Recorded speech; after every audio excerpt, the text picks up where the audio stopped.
Barishal crime নিউজের লাইভের সাথে যারা যুক্ত রয়েছেন সবাইকে জানাই স্বাগতম। আমরা এই মুহূর্তে রয়েছি কেন্দ্রীয় নতুল্লা বাজে। আপনারা দেখতে পাচ্ছেন যে মেডিকেলে অনিয়ম এবং দুর্নীতির যে সংস্কারের দাবিতে আন্দোলন চলছিল, সেই আন্দোলনে একতা প্রকাশ করেছে চরমোনাই পীর, যেটা আমরা এই মুহূর্তে দেখতে পাচ্ছি। তিনি ঘটনাস্থলে উপস্থিত হয়েছেন।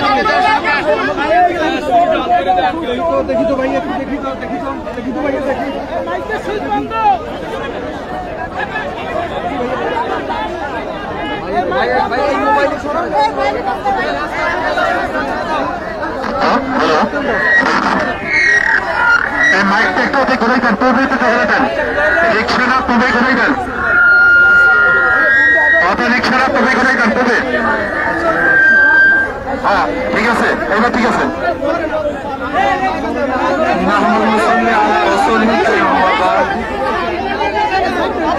أعوذ بالله من الشيطان الرجيم بسم الله الرحمن الرحيم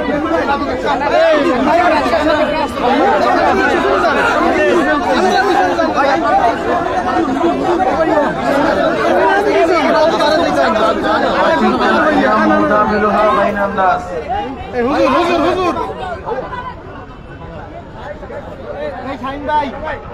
বাংলাদেশের ঐতিহ্যবাহী এক প্রতিষ্ঠান শেরেবাংলা মেডিকেল কলেজ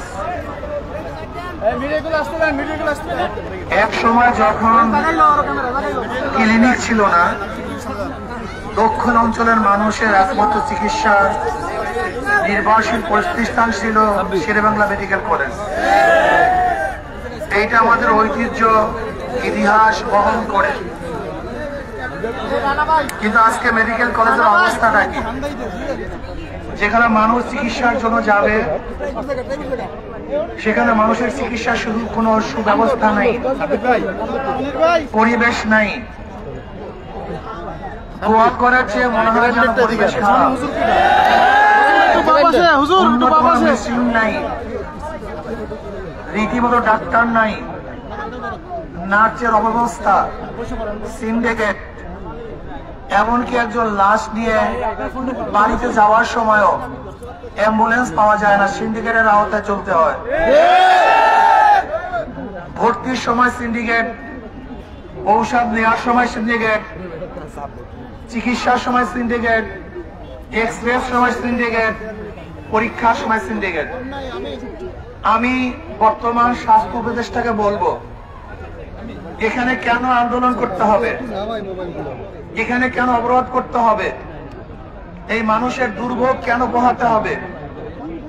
আমরা চাই আপনি এখনই এই মুহূর্তে আমাদের যে দাবি দাওয়া আছে, সেই দাবি দাওয়াগুলি যদি যুক্তিক হয় তাহলে অবশ্যই পূর্ণ করবেন। এখানে অযৌক্তিক কোনো দাবি দাওয়া আছে বলে আমি মনে করি না। আমাদের যে দাবিগুলি, এই দাবিগুলি জনগণের উপকারের জন্য করা হয়েছে, জনগণের শান্তির জন্য, নিরাপত্তার জন্য, চিকিৎসার জন্য। আমাদের বাংলাদেশের মানুষের 5টি মৌলিক অধিকার: শিক্ষা, চিকিৎসা, বাসস্থান, অন্ন, বস্ত্র। চিকিৎসাবিহীন মানুষ থাকতে পারে না। মানুষ আসি বিধায় তার রোগ হবে। কাজে এর জন্য বলছি যে দাবিগুলি যৌক্তিক, এই দাবিগুলো অবশ্যই পূর্ণ করতে হবে। আর একটা কথা বলবো, আমাদের আন্দোলনের যেন মানুষের দুর্ভোগ না হয় সেদিকে আমাদের খেয়াল রাখতে হবে। আমরা মানুষের কল্যাণে কাজ করি, মানুষের উপকারের জন্য কাজ করি। এর জন্য আমরা ইনশাআল্লাহ যে আন্দোলনগুলি করব সেই আন্দোলনগুলি সহনশীল হওয়া চাই, মানুষের উপকার হওয়া চাই, দুর্ভোগ যেন না হয় সে ব্যবস্থাও থাকা চাই। এবং যদি কোনো অবস্থাতে আমাদের দাবি দাওয়াগুলি পূরণ না করা হয় তাহলে দক্ষিণ অঞ্চল কিন্তু এমন আন্দোলন সৃষ্টি করবে যে আন্দোলনের মাধ্যমে স্বাস্থ্য উপদেষ্টা পদত্যাগ করতে বাধ্য হবে। এর জন্য আমরা মনে করি আপনার পদত্যাগ দাবির আগে অবশ্যই আপনি আমাদের যৌক্তিক দাবিগুলি পূরণ করবেন। শেরেবাংলা মেডিকেল কলেজকে আন্তর্জাতিক মানের কলেজ করতে হবে, আন্তর্জাতিক মানের মেডিকেল করতে হবে, সেখানে পরিবেশকে সুন্দর করতে হবে, চিকিৎসার জন্য সুব্যবস্থা করতে হবে।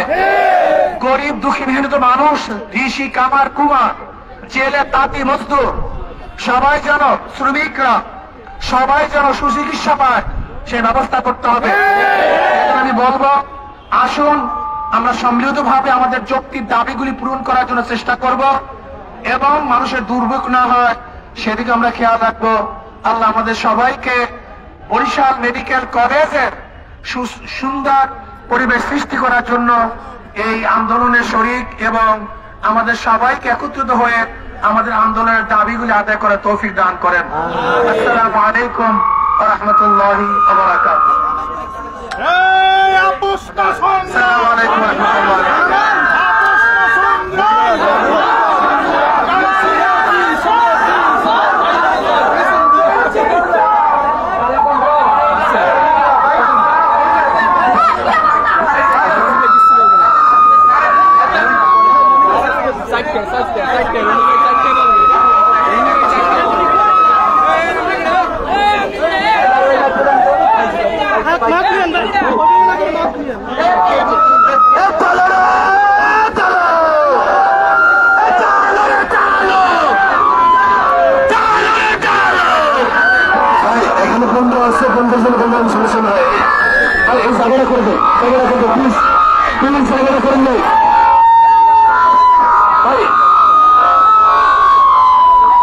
আমাদের কোন নেতা বাস্তবায়ন করে দিবে না, যদি তৃতীয় আন্দোলনের প্রয়োজন হতো না তো আপনারা যে আসেন স্পষ্ট হয়ে যান।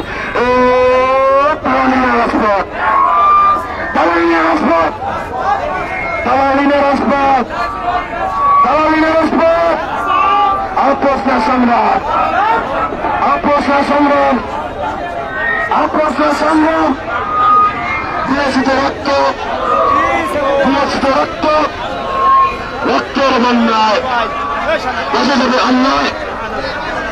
আজকে সাহেবের চর্মনায় আমাদের সাথে একত্রিত পোষণ করেছে, আমরা তারপরে কোরবানি করি।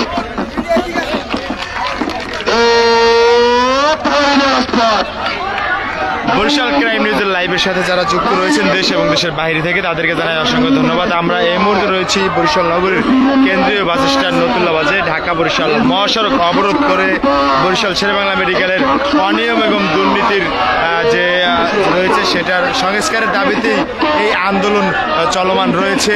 সেখানে এই মুহূর্তে কিছুক্ষণ আগে উপস্থিত ছিলেন শাহেকে চর্মনাই। সে বলে গেছে, একথা প্রকাশ করে গেছে যে আন্দোলনের তাদের দাবি মানা না হলে তার চেয়েও কঠোরতম কঠোর ব্লকেট কর্মসূচি পালন করবে। আমরা এই মুহূর্তে আপনাদের যেটা দেখার চেষ্টা করছি,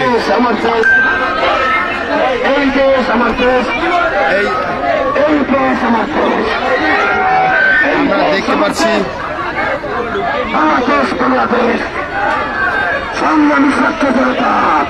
আজকে যে নদী জনসমর্থ প্রয়োগ হয়েছে তার ক্রেডিট আপনারাই।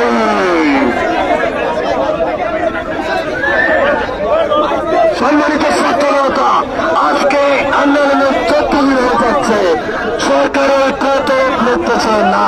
তো আজকে যাত্রায় আমাদের ফেসবুক আমাদের দাবিগুলো সমগ্র বাংলাদেশ লাগবে, সমগ্র বাংলাদেশ থেকে ছাত্রের রাস্তায় যাবে। আবার 24 আমার আন্দোলন হবে, আবার এইবারে আন্দোলনের সংস্কার, এইবার আন্দোলন কিশোর, এইবার আন্দোলন কিশোর এই মুহূর্তে দেখতে পাচ্ছি যে এনসিপি এবং যারা আন্দোলনকারী রয়েছে তাদের ভিতরে কথা কাটাকাটি হচ্ছে, যেটা আমরা এই মুহূর্তে দেখতে পাচ্ছি।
আরো পিছনে